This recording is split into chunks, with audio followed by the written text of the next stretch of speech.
Pertemuan kedua buat diriku bahagia. Ya cuman kalau kita ngomongin dimensi itu ya kita harus percaya gitu kan, percaya sama semua ciptaannya Tuhan, percaya. Dan saya punya pengalaman dalam hidup ini, tapi bukan nampak, bukan mengganggu, bukan apa ya, bukan menakut-nakuti, bukan, tapi usil. Nah usilnya ini hutan baluran. Baluran di apa yang nggak tahu, hutan baluran di Jawa Timur yang terkenal dengan Paris Van Java itu di Bandung ya, Afrika Van Java dibilang. Nah waktu itu saya bertiga sama teman naik mobil pulang waktu itu dari rumah mau menuju Bandung. Pas banget di Bandung itu masuk maghrib. Maghrib itu kan memang transisi ya istilahnya.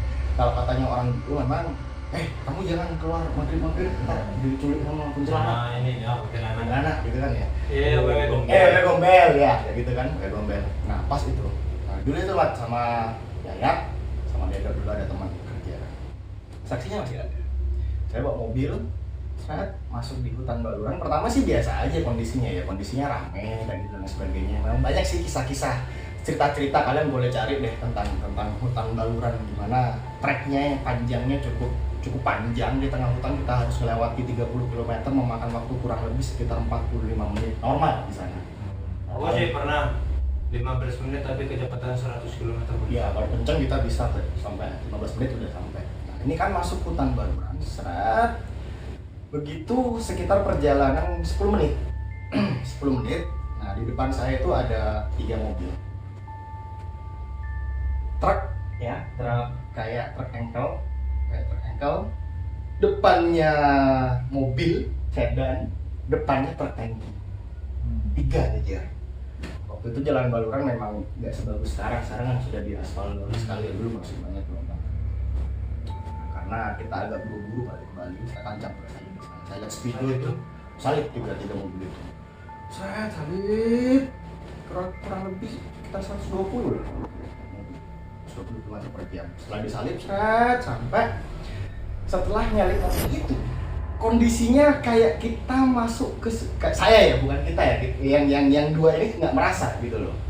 Salahnya lagi, ini sih ada mitos kalau masuk di hutan baluran jangan sampai kita buka kaca mobil kalau kita sedang pakai mobil. Tapi kalau pakai motor ya bebas aja kan gitu. Nah teman yang di sebelah saya, Putra itu waktu itu dia buka kaca mobil untuk merokok. Karena kan bosan kan di perjalanan rokok. Udah bilang jangan merokok di sini gitu ya, selain bahaya kan karena hutan takut terbakar dan ada cerita mitos seperti itu. Nah waktu dia buka kaca setelah saya selesai nyalip, seakan-akan saya itu merasa masuk ke sebuah dimensi yang berbeda, tapi dengan kondisi jalan yang sama. Iya, gimana ya menjelaskannya ya? Jadi jalannya memang itu, cuman rasa ini kok bukan ini gitu loh, nah, gitu kan. Jadi istilahnya seperti ada jin yang menyamar menjadi suaminya orang gitu kan ya, orang yang mirip gitu kan, tapi baunya berbeda gitu. Nah itu seperti itu rasanya. Begitu saya salib kok beda banget dimensi. Saya masuk baluran itu jam 6.10 saya salib. Saya masih lihat ada jam kan di speedometer mobil itu kan. Salib sampai 6.30. Udah setengah jam. Berarti logikanya saya kurang 15 menit lagi harusnya udah keluar. Dan ada sebuah tanda di sana yang saya tandai karena saya sering lewat sana kan, ada namanya curah tangis di baluran itu. Ada curah tangis, jembatan. Iya, jembatan. Jadi kalau dari arah jembatan Pas Nikung. Jembatan Pas Nikung yang dulu jembatan. Curah tangisnya itu pas di bawahnya, di sebelahnya. Iya, ada. Sering di sana kejadian. Ada curah tangis. Ya, katanya sih. Sering ini saya belum cerita itu lagi. Nah, itu sebagai tanda, artinya kalau saya sudah sampai curah tangis titik itu saya sudah mau keluar dari kawasan hutan baluran. 6.30 harusnya logikanya saya sudah sampai ke curah tangis karena sudah perhitungkan, padahal kecepatan mobil nggak pernah di bawah 80, tercepat sih sampai 120. Ini 6.30 nggak masuk. Nah, gak enak perasaan. Tiba-tiba suasananya sunyi gitu. Nah, ada kayak sepi banget, Pak. Yang cuma terdengar tuh suara derungan yang mesin mobil. Padahal mesin mobil kan halus ya, dari dalam itu cuma itu terdengar. Sepi sekali. Sampai 6.45. Logika saya harusnya sudah sampai di Karang Udah keluar. Teko. Kok di Karang Teko apa sih namanya? Yang keluar baluran itu. Arah Timur, arah Timur. Ini pas mau ke apa? Banyak ini Taman Nasional. Taman Nasional. Taman Nasional Baluran. Logikanya saya 6.45 harusnya sudah sampai sana. 6.45. 6.45 masih di tengah hutan. Wah. Udah ada enak perasaan. Jalan enak, tambah gas kencengin lagi 120, 140, sepi bener-bener gak ada mobil. Tapi awalnya Mas lewat sana kayak gini ya, kita ngebut itu balik, setelah itu terasa kayak ada embun. Iya, bener. Ada Ada kayak embun kayak kabut gitu loh. Terus biasanya kan kalau maghrib kan kayak gitu kan ya. Jadi ada transisi perubahan dari sore menuju malam itu kan biasanya ada kayak ya kabut atau embun ya gitu kan. Salib. Jam 7 tepat waktu itu, Pak. Setelah selesai jam 7 tepat. Jam 7 tepat, saya ketemu lagi mobil 3 yang saya salib. Anjing. Di dalam hutan. Di dalam hutan. Truk sedan, truk tangki. Berarti sedan nggak bisa nyalip ya? Tetap posisinya seperti itu. Aneh ya? Seperti itu Harusnya- posisinya. Ini real. Harusnya sedan nyalip. Ini cerita adil. Dan bas, soalnya kayak gitu. Tak tengok, kan pas di belakangnya truk nih, truk angle-nya. Tak tengok teman sebelah. Dok, ya sadar. Oh iya kak, tadi kan kita udah nyari mobil ini. Gas. Saya lagi, saya lagi 120 lagi. Dengan kondisi yang sama. Saya menginjak gas yang sama, stand yang sama, kondisi jalan yang sama, cuma agak sedikit gelap. Begitu sampai di tikungan sebelum curah tangis itu ada yang agak sedikit, pokoknya dia nikungnya tuh gimana ya, nggak enak gitu loh. Kalau buat nikung kita kenceng nggak enak, pelan nggak enak, kayak gitu di tikungan itu. Sampai di sana tuh ada orang berdiri, yang 2 orang ini nggak kelihatan. Di tengah jalan. Ya, di pinggir. Oh, di. Udah langsung enak. 7.15. Perjalanan sudah 1 jam 15 menit. Belum keluar dari Baluran. Ada apa ini gitu kan? Akhirnya saya sampai kelihatan orang itu udah beraniin diri, saya beraniin diri, buka kaca, berdoa, mohon diberikan kelancaran perjalanan. Saya buka kaca, saya ucapkan salam kanan dan kiri. Saya mohon kepada yang di atas tolong segera keluarkan dari kawasan hutan ini. Di setelah 7.15, setengah 8 saya ketemu di ketemu di Curah Tangis, ketemu sama Curah Tangis pas setengah 8. Jadi masuk mobil jam 6, setengah 8 masuk di Curah Tangis. Harusnya 6.30 itu udah di sana gitu loh logikanya. Dan di sana tahu-tahu masuk daerah itu kan agak turun ya, agak nikung ke kanan kayak gini. Nah di sana saya ada aroma. Terus yang 2 orang juga. Iya. Apa ini Dra? Gitu. Diem. Tak gituin. Berarti kita udah selamat. Intinya kan sudah melewati. Di sana katanya orang sih portal Curah Tangis itu. Karena konon cerita orang-orang kuno termasuk kakek dan tetangga-tetangga yang sudah sesepuh gitu ya. Di sana dulu dijadikan tempat pembuangan korban dari G30 Ya. SPKI.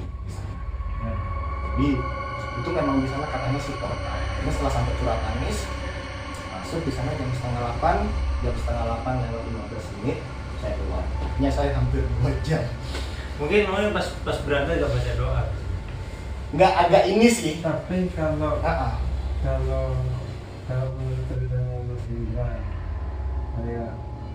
kayak embun atau kabut itu sama aja kita kayak udah kebuka tadi. Dimensi ini ya. Iya. Ini. Awalnya orang buka mata batin kan seperti itu kita. Kita itu pertama itu kayak kabut benar-benar nggak kelihatan apa, gelap putih. Setelah itu titik putih kecil, makin lama itu makin lebar dan besar. Setelah kita ketemu sama titik itu, kita baru ketemu sama gerbang. Gerbang gaib. Portal istilahnya. Portal.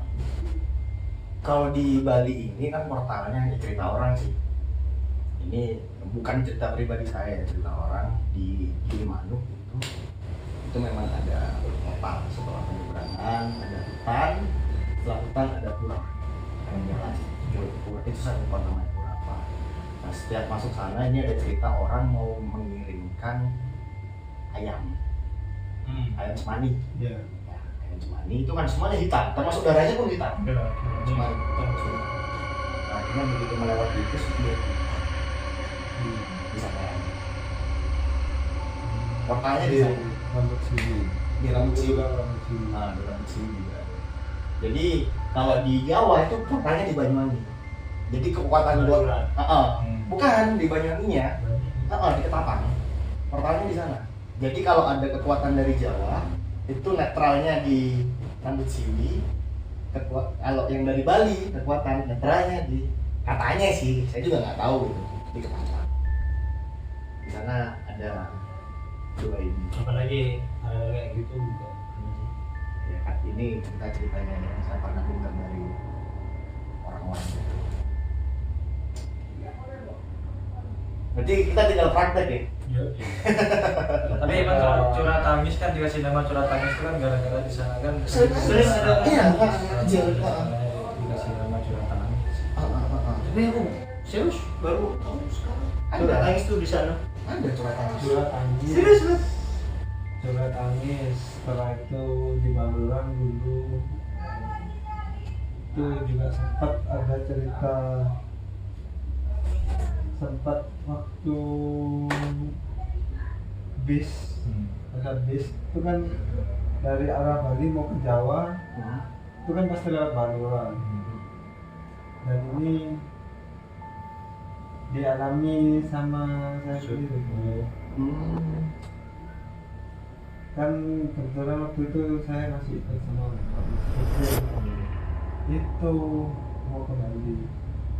Mau dari arah Iya. Situbondo. Ini pertama kenapa kok berhenti panjang gitu loh, ada berhenti apa, dan itu nyata kelihatan memang ada ular besar lewat, dan ularnya itu besar, itu nyata, orang sering lihat itu ular itu besarnya ular itu bukan seorang ya, itu besar. Itu nyata kelihatan keluar masuk Nyebrang. hutan. Nyebrang. nyebrang jalan. Terus mobil-mobil berhenti. Dan itu Banyak berarti saksi. iya, karena itu besar banget, nyata. Karena kalau di Baluran itu memang banyak. Ya, di sana tuh portalnya. Dan setelah ada curhat tangis, sebetulnya kalau bisa dilihat itu misalnya itu Kerajaan. Iya. masa ya, gitu. Tapi sih itu bukan arwah-arwah orang yang meninggal. Bisa arwah. Bisa jadi. Bisa jadi arwah. Bayangan. Bisa. Bukannya jin. Bisa enggak bisa Kan arwah. madinya kan Itu. secara gini. Bisa. Enggak wajar. Bisa. Itu. Agen nggak bisa kembali kan? Tapi nggak bisa jadi. Jadi hantu. Itu. Dan itu kan memang apa ya, Berarti ke alam barzah. Udah. Tersesat dia di sana. Makanya Itu. harus lepas. kayak ada kerajaan jin di sana. Dan kalau dibilang apa ya, di sana itu ada kayak kerajaan jin dan apa, arwah-arwah itu masih dulu itu kan Jadi pengikut. ya, dan dulu itu kan ada, mungkin pernah dengar kalau di Baluran itu dulu tempatnya begal, ya begal itu. Terus Dan dibunuh. itu kan dibunuh Iya. dan mati di sana. Banyak. Kalau itu. sana kan juga hutannya kan sepi kan, jadi Iya. Jadi saran sih buat teman-teman, tapi sebenarnya nggak masalah kalau yang udah biasa lewat sana. Jangan sampai lewat Baluran itu kalau bisa ya, jangan sampai di atas jam 10 malam. Itu sih pesannya. Kalau aku sih pernah jam 9 malam sendiri. Pernah? Naik motor Iya, sendiri. aku juga naik motor jam 2 pagi pernah. Karena udah biasa. Pengalaman pertama. Karena udah biasa. Tapi kalau yang maksudnya teman-teman yang jauh gitu loh, yang di daerah ya. di luar wilayah Jawa Timur, yang jarang lah lewat Oh, sana. mungkin si Andrea tuh ngomong. Orang baru nih. Jangan. Enggak, kalau aku lewat kan. Jangan nih orang Jawa. Deket kok. Dia baru ke sini. Jangan biar. Sujud. Oh iya dah. Langsung insecure lagi. Tapi bener serius lu. Pas lihat depan belakang. Wih, gila. Iya. malam Aku sempat gini loh. Wih, sendiri aku cok. Dan Kan aku kan pernah pulang yang jam 12 itu ya. jam 12 malam. 12 malam. Enggak ada apa. Sampai di Baluran jam berapa? Pokoknya jam 4 itu udah sampai di rumah. Ini jam 3 gitu. Apa sih sebenarnya? Cuman kalau memang harus terpaksa, kalau pakai mobil sih nggak masalah ya, rame-rame. Mungkin kalau pakai motor gitu loh, cari. Enggak juga sih. Itu biasanya keji kan gini juga dia. Apa? Oh, dia mengganggu kalau ada orang yang sok-sokan Iseng. sesumbar dia. Kayak menyombongkan diri. Kan kejadian kayak gitu bukan hanya di Baluran, di hutan-hutan gitu. Kan banyak juga yang jadi korban karena mereka ya itu sesumbar, Iya. nggak percaya. Iya, yang kayak gitu. Tapi sebenarnya ada juga dari kaum mereka hampir sama sih dengan manusia. Ini ada satu lagi cerita, nanti dilanjut di berikutnya ya, di part